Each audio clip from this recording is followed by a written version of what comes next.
të ketë një votim për një kandidat të listës serbe apo ndonjë skenar që mund të çojë prapë te Rashić? Sigurisht se Rashići do të zgjedhet. Ne kam deklaruar dhe po deklaroj përsëri se pres dorën dhe nuk e votoj listën serbe.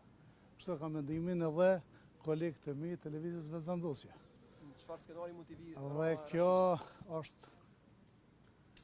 është bazuar me problemet që kanë bërë në veri, o janë të kyçur direkt në atë pjesë. Kështu që nuk votoj njerëzit cilët kokën e kanë në Beograd e trupin në Prishtinë. Por a përgjallë sa që keni buru do të Rashićit, ose a keni bisedu me... Ne jemi kanë rregull edhe më parë, jemi kanë rregull, por fatkeqësisht disa deputet kolegë partive tjera nuk na ndihmon të zgjedhjen e Rashićit. Sigurisht tash që është qartë, për arsye se edhe gjërat kanë ndryshuar për momentin dhe do të shihni se. Cilat gjërat, për çfarë kisha? Kanë ndryshuar gjërat, janë vëdësuar.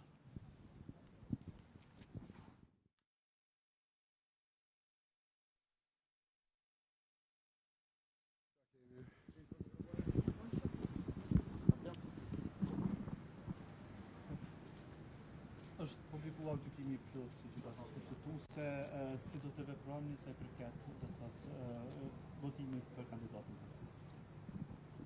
Një gjeta një pas një muje.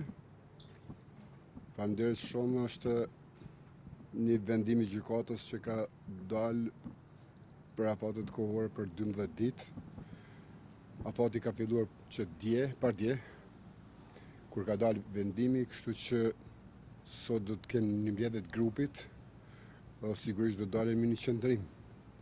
E shoh që jo i drejt dalje e gjykimit 2 ditë para zgjedhjeve, që do t'i vënë gjitha partitë politike në presion, po besoj që me një marrëveshje do t'ja dalim, nëse jo në të hanën kismet pa.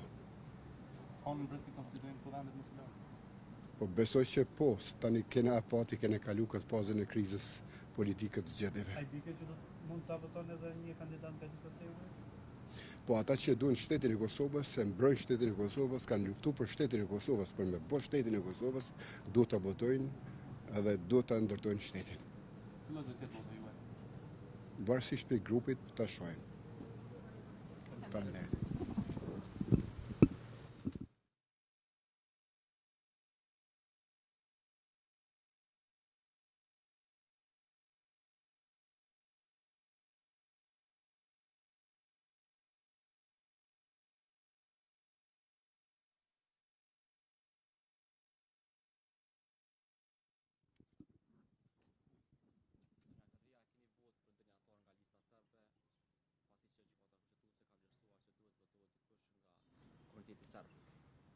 Ne kemi ditë që kemi marrë në këtë situatë blokades, sepse qëllimi i Lëvizjes Vetëvendosje në vazhdimsi ka qenë që të mos konstituohet kuvendi, dhe ju e dini që nuk e ka bërë minimumin e përpjekjeve, qoftë për sigurimin e votave për kryeparlamentar.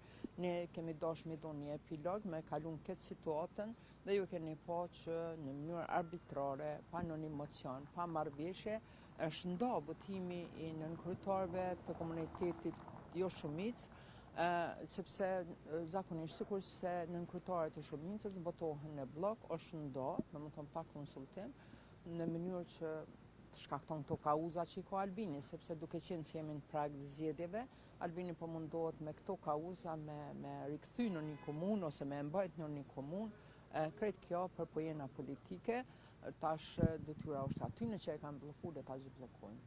A shihni ndonjë skenar ku mund të propozohet dikush jashtë listës serbe në këtë rast Rashić ose të votohet? Nuk do të votojmë asnjë. Thash, ata që e kanë bllokuar këtë situatë, ta zhbllokojnë, ne kemi dashur me dhënë epilog, kemi ardhur deri këtu, asnjëherë zgjedhja nën kryetarëve nuk është politizuar në këtë formë, ajo dihet me urnes ose me rregulloret të kuvendit dihet cila parti politike ju takon pozita nën kryetarëve. Për shembull, ne si Aleancë nuk kemi pozitën nën kryetarëve, kemi votuar në mënyrë që të mos bllokohet konstituimi i kuvendit. Dhe blokada e konstituimit të kuvendit, blokada e Kosovës, njeriu që po i marrin peng institucionet e Kosovës, në mënyrë të paligjshme e ka emrin Albin Kurti dhe Lëvizja Vetëvendosje. Jo, Jo, nuk do të votojmë.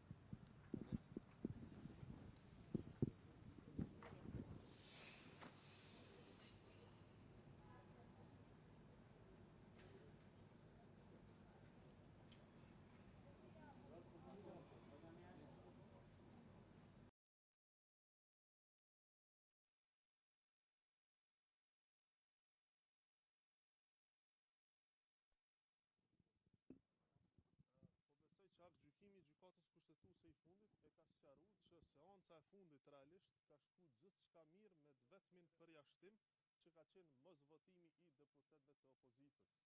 Pra ajo ka qenë shkelja e vetme kushtetuese që ka pamundsu konstituimin e kuvendit pra përmes zgjedhjes së nënkryetarit të pestë. Ne, siç edhe kemi thënë, gjykata kushtetuese ka konstatuar që ndarja e deputetëve nga pakoja nuk ishte shkelje kushtetuese, pra është në përputhje me kushtetutën.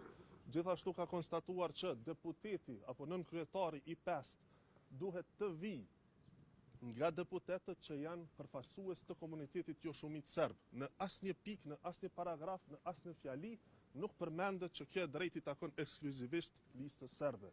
Pra mund të jetë njëri nga 10 deputetët që përfaqësojnë komunitetin serb jo shumicë, dhe në anën tjetër po ashtu ka konstatuar që edhe mekanizmat debllokues, siç është rasti i 3 tentativave për një kandidat, vlejnë edhe për nënkryetarin, si dhe mekanizmi tjetër debllokues ka konstatuar që është në rregull, pra që është zgjedhja përmes shortit në rast se ka refuzim apo mungesë të propozimit të kandidatëve tjerë. Dhe kuvendit, deputetëve, 120 deputetëve u takon që të bëjnë çmos, pra që të votojnë fillimisht, pra për kundër ose abstenim, me mos ta shkelin kushtetutën, siç kanë bërë disa deputetë të opozitës në seancën e kaluar, si dhe në anën tjetër, edhe kur të votojnë, pra ta kenë parasysh interesin shtetëror parasysh në mënyrë që pra të votohet për një kandidat i cili do t'i merrte votat. E siç e dim herën e fundit, zotri Nenad Drashić kishte marrë 56 vota, pra krejt çfarë nevojiten janë edhe 5 vota nga 52 deputetët shqiptar për ta konstituar kuvendin dhe për ta përfunduar këtë cak. Faleminderit shumë. Forma e vetme që vjen